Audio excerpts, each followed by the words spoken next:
Hi, I'm Emily, and I'm writing about what my mother-in-law did to me and how I got her back for it. So, when will you get this inheritance, Emily? I heard it totals $25 million. You know we can have such a great life with that money. God, it's taking a long time to get processed. These words are my mother-in-law, Cassandra's open thoughts. Ever since I married Xavier, my mother-in-law kept pestering me about my inheritance. I stupidly told her about it when she asked me about my future. Yes, big mistake. She had always been friendly to me after that. I didn't think much of it, but sometimes her persistence annoyed me. My husband, Xavier, and father-in-law, Joshua, always told Cassandra off. They said, "Cassandra, you need to stop pestering her about the inheritance. It doesn't matter when or whether she gets it. It's none of our business." Yes, Mom, you're being super rude and annoying. We already have a pretty good life. Emily had a job and I have a good job as well. We are already supporting you and Dad financially. What more do you need? It's a lot of money, guys. You guys don't understand. We could have a much better lifestyle with it. We won't even have to live in this old house I inherited. Maybe we can get a mansion. Wow, Cassandra, you are getting carried away. I don't even know whether I will get the inheritance. The process is pretty complicated. Plus, how do you know I didn't lie about it? Maybe there is no inheritance after all. Everyone started to laugh while Cassandra immediately looked serious. She didn't look amused at all. Instead, she gave me the dirtiest look possible. After that day, she became the worst mother-in-law possible. She was rude, mean, and insulting. Her entire behavior towards me changed. Suddenly, she couldn't stand me anymore. I knew that she was a very greedy woman, so I thought my words must have offended her or angered her. Boy, I was not prepared for what she was about to do. This woman went crazy on me when she thought I was a middle-class girl with no big inheritance. A month or so later, Cassandra did something I never imagined she would do. That day, Joshua and Xavier were out for a fishing trip. I was in my room working on my laptop. When I was on break and went to the kitchen, Cassandra approached me with a disgusted expression on her face. She said in a horrible tone, "You need to come to my room right now. I need to talk to you in private. Don't keep me waiting. It's very important." "What is the matter, Cassandra? What's so important?" "Stop flapping your jaws and come to my room. I told you it's important."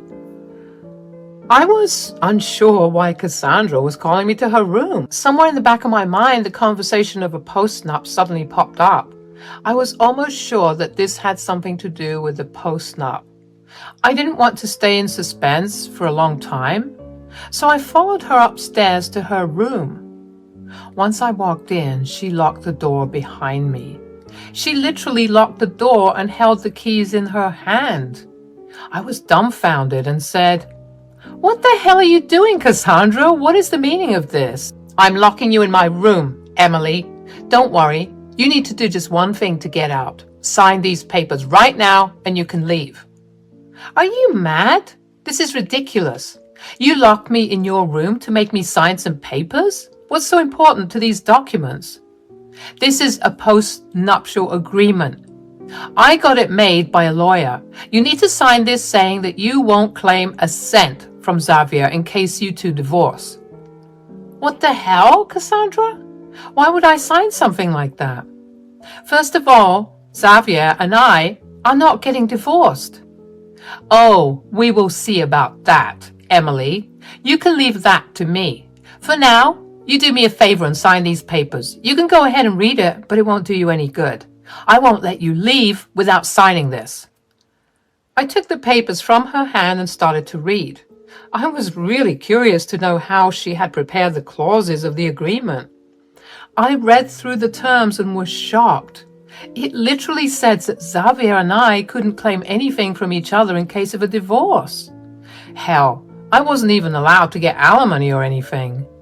There would be 0 asset division, so we can only keep what we have our names on.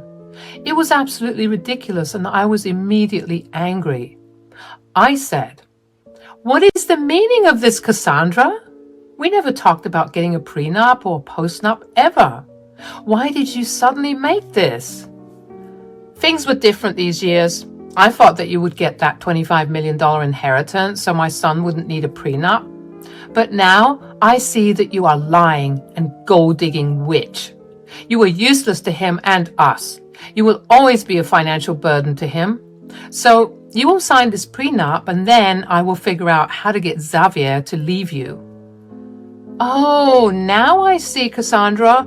All these years, you didn't want Xavier and yourselves to miss out on my inheritance, so you never talked about a prenup. Now that you heard that I won't get anything, you want me to give up my rights to my husband's assets. Nice plan you have there, Cassandra. Tell me, how will you convince Xavier to join you in this? I will make up some story or do something. It's easy for me. I can't let my son marry a beggar like you. He needs to divorce you and marry someone rich. Then me and my family would be able to live a life of luxury. I didn't raise him for years just so he could marry a parasite. What are you even talking about? Xavier doesn't care if I don't have a large inheritance coming. Well, I care, Emily. I care if you don't have a big inheritance coming. I let my son marry you because I thought you would help us have a better life. Now I see that you will actually spoil our life by being dependent on my son. I was getting furious with what Cassandra was saying. I was actually glad that I told her there was no inheritance. Otherwise, I wouldn't have found out just how bad she was. Now I understand why Xavier and Joshua are always wary of Cassandra. She is freaking greedy and selfish. This woman literally has no regard for her son or her daughter-in-law. I highly doubt Xavier even knew about the postnup she wanted me to sign. I was ready to give her a piece of my mind. I knew she wouldn't let me leave if I didn't sign. So I let her feel powerful by making me sign the postnup. I said, "I don't want to sign a postnup, Cassandra. I need to protect myself too. If Xavier is in favor of a postnup, we will discuss it and get lawyers. I'm not signing whatever shit you're giving me." Listen to me, Emily. I'm not letting you leave until you sign these papers. I can do this all day. Joshua and Xavier won't be back from their fishing trip anytime soon. And I know your boss is calling you to get back to work, which is exactly why I need to leave. Now give me the keys so that I can get back to work. Enough is enough. This woman then had the audacity to grab my hand hard. It was starting to hurt. She started to scream in my ear about how I was a gold-digging witch and much worse. My anxiety immediately skyrocketed and I was on the edge. At the same time, my boss kept calling me to get back to my computer. I was starting to get really annoyed and frightened by Cassandra, so I gave in and signed as planned. Cassandra looked pleased with herself and finally let me go. As soon as the door was open, I dashed out and locked myself in the room. Then I called my boss and explained everything to her. She is a sweet lady who is appalled by what Cassandra has done. I told her that I might need some time off work to deal with my monster mother-in-law. She agreed and told me to take the day off. I then took pictures of the bruise that was forming from Cassandra's grabbing and holding me in her room. The more I looked at the mark, the angrier I became. Cassandra really crossed her limits today. I had no idea she was capable of this. I needed to take action and teach her a lesson. I didn't call Xavier that day because he and Joshua were far away.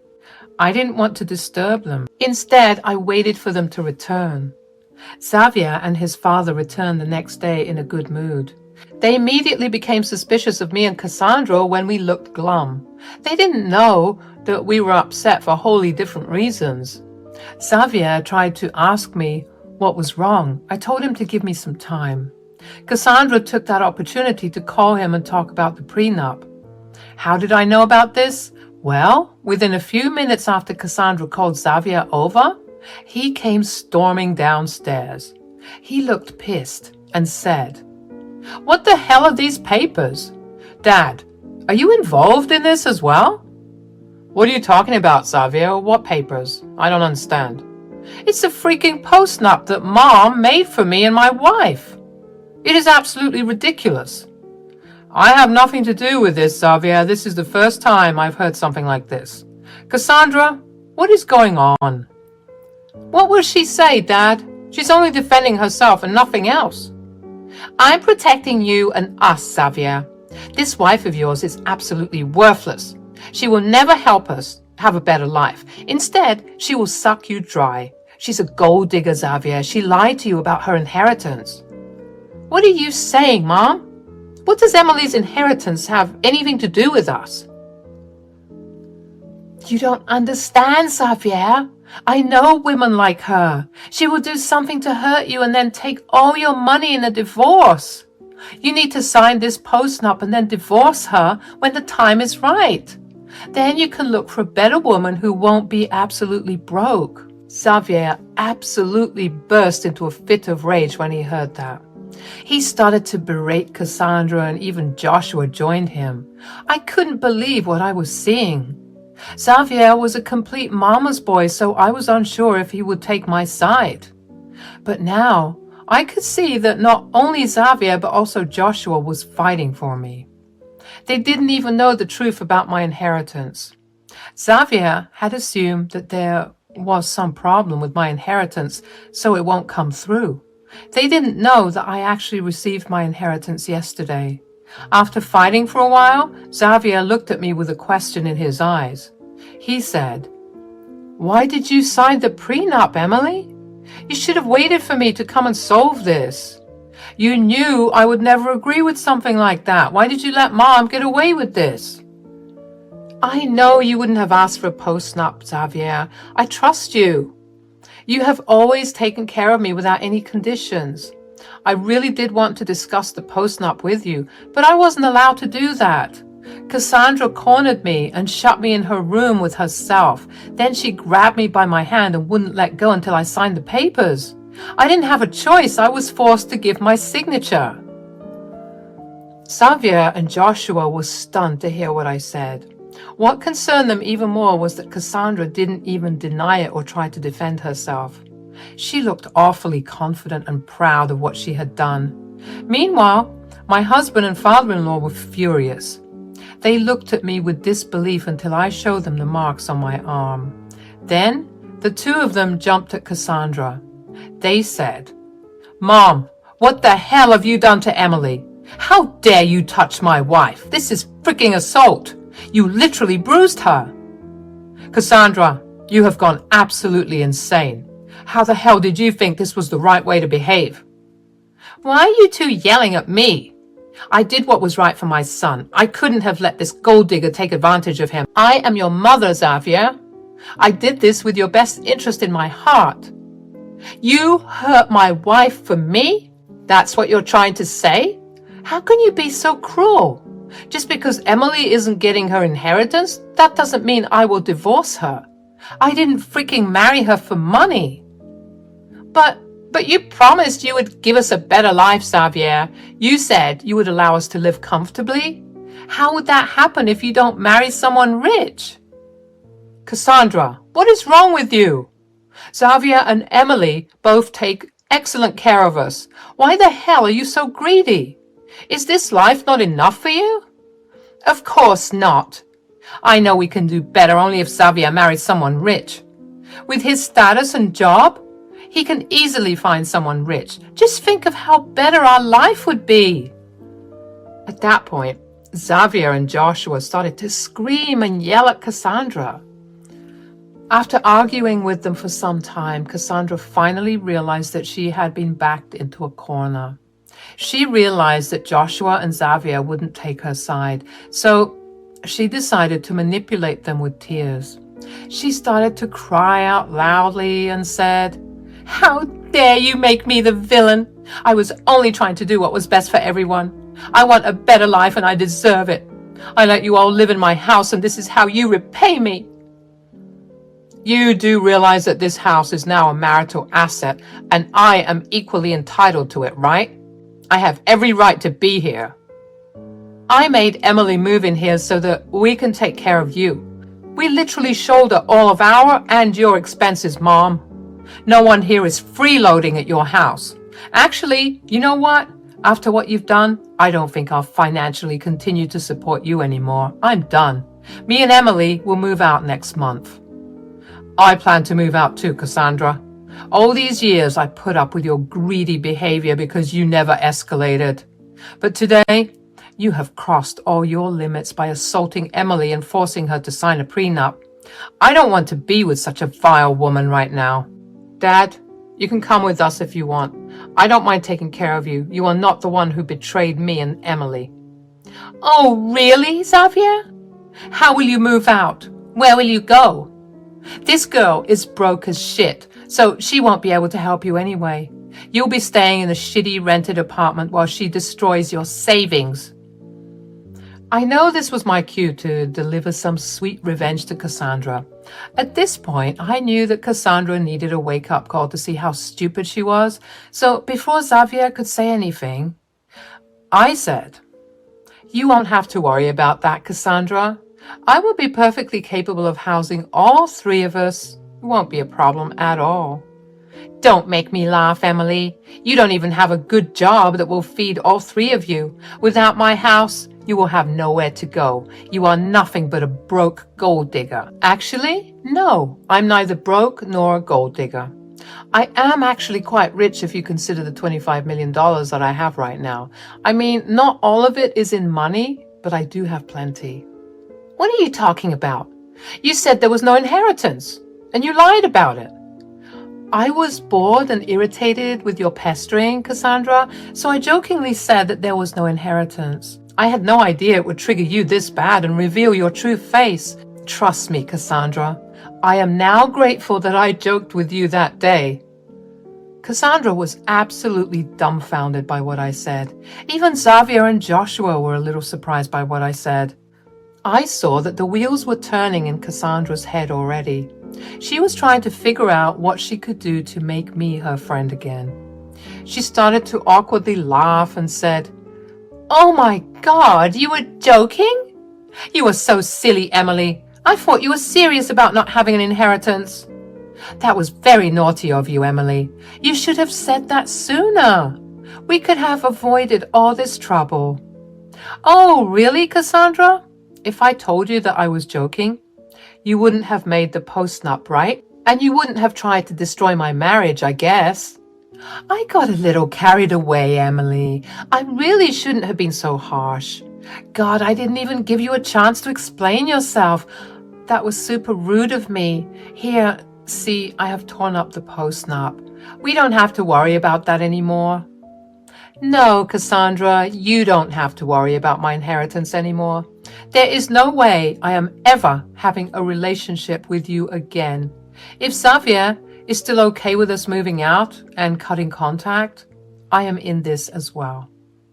Oh, we are definitely moving out, Emily. Mom has done enough to show us how greedy she is. I won't let her take advantage of you after all she has done. We will move by this month, and that's final. Dad will be going with us as well. Cassandra found herself in deep trouble this day. All three of us were firm in our decision to leave. Me and Xavier were already looking at houses and found one about 1 hour away. Within a month, we finalized the deal and were all set to move in. Buying a house and moving in within a month is super easy when you have money. Thankfully, we had plenty at that point. As decided, Joshua was also moving in with us. We were going to take care of him while he divorced Cassandra. Yes, he made that decision on his own and already filed for divorce that month itself. Cassandra did her best to convince us to stay. She begged us for forgiveness and even cried about her sorry state. She did own a house but didn't have any source of income. She couldn't even claim alimony because Joshua depended on Xavier for money. So neither Joshua nor Cassandra qualified for alimony. In a sick turn of events, Joshua ended up getting half ownership of Cassandra's house because it was acquired after marriage. This meant that she was forced to sell the place. She didn't have the money to buy Joshua out. It was hilarious to see Cassandra lose her own inheritance while trying to get a share of mine. Their divorce took a year because the judge ordered separation. Cassandra cried a lot because she didn't have money to feed herself. She had to sell the house fast to get the money to support herself. Still, she needed to get a job and earn money. Meanwhile, as soon as the divorce was finalized and Joshua got his money, he moved into a small apartment. He didn't want to intrude on our privacy, so he moved out. But we still support him financially because we can.